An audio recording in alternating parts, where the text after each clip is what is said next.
Bonjour à tous et bienvenue dans votre édition de la mi-journée. On ouvre l'actualité avec l'accueil de la dépouille de Hari Oura à l'aéroport de Fa'a hier soir et de sa maman. L'histoire tragique de cette mère et de son bébé Eva Sané en Nouvelle-Zélande pendant le confinement le 27 mai dernier précisément et qui est finalement décédée a tellement ému sur les réseaux sociaux que de nombreuses personnes sont venues les accueillir pour leur retour au Fénois. Je vous propose tout de suite d'écouter sa maman Isaoura Te'ehu au micro de Gilles Tautou. J'ai dit à mon bébé, ça y est bébé, on est arrivé. Et j'espère qu'il a fait un bon voyage aussi avec moi.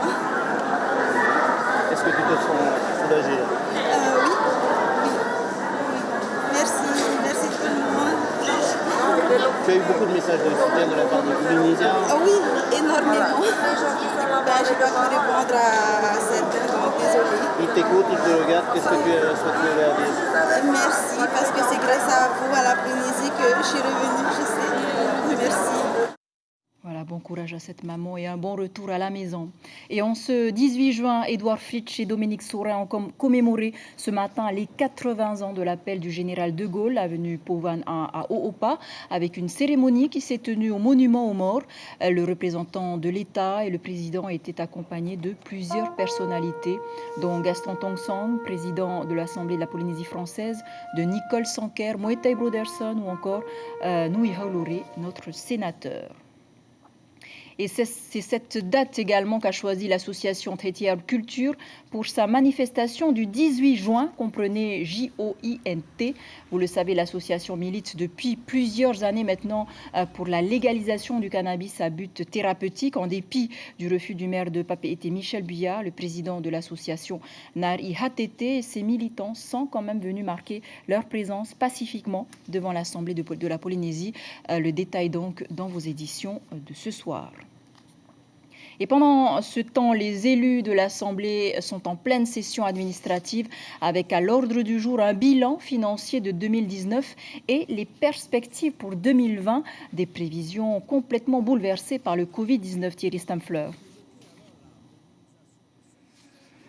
2019 avait été notre année la plus performante en termes de gestion économique. Et puis tout d'un coup est arrivée la Covid-19. Voilà bien le paradoxe de ce discours de ce matin où Édouard Fritsch est supposé faire un bilan de l'année écoulée et de tracer des perspectives. Et bien sûr, tout a changé depuis le mois de mars. Il y a eu d'abord ces 1,3 milliard dépensés en aide sanitaire pour l'action sanitaire du pays. Et puis ces 37 000 personnes aidées à travers toute la Polynésie française. Cela a coûté 4,2 milliards. Et puis bien sûr, le constat que le tourisme représentait un poids prépondérant dans l'économie de la Polynésie et que tout dépend maintenant de l'état sanitaire du monde pour une reprise.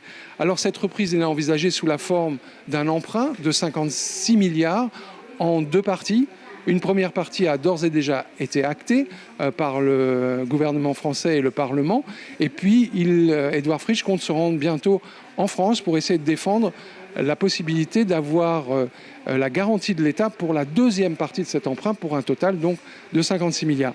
C'était toute la difficulté d'essayer de tracer des perspectives alors qu'il y a encore beaucoup d'incertitudes et que l'avenir du pays, il l'a avoué lui-même, dépend aussi beaucoup du monde et du monde extérieur. Merci beaucoup Thierry pour ce direct donc de l'Assemblée. Au chapitre des municipales, Chantal Gallnon, candidate à Papeete, était l'invité café en radio ce matin.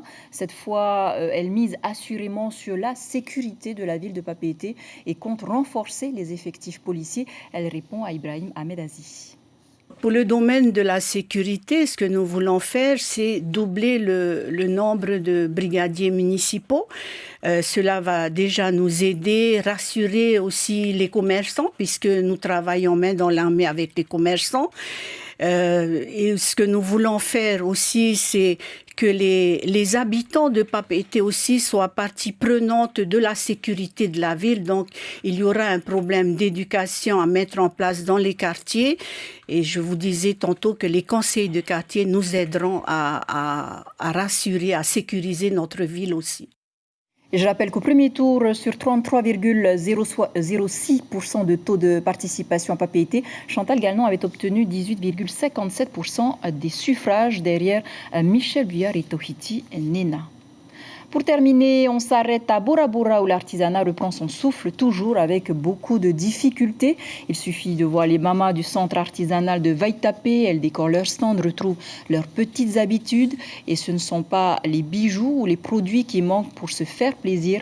La crise est bien présente, mais elle ne baisse pas les bras pour autant et appelle la population de Bora Bora. Écoutez plutôt cette maman au micro de Rosana Maihuta. Quelquefois, on gagne 2000, 5000 par semaine. Et là, maintenant, depuis, c'est calme, très calme. Voilà, c'est la fin de cette édition. Merci de l'avoir suivi. Si vous êtes à table, bon appétit. Tout de suite, vos infos en Réau Téti.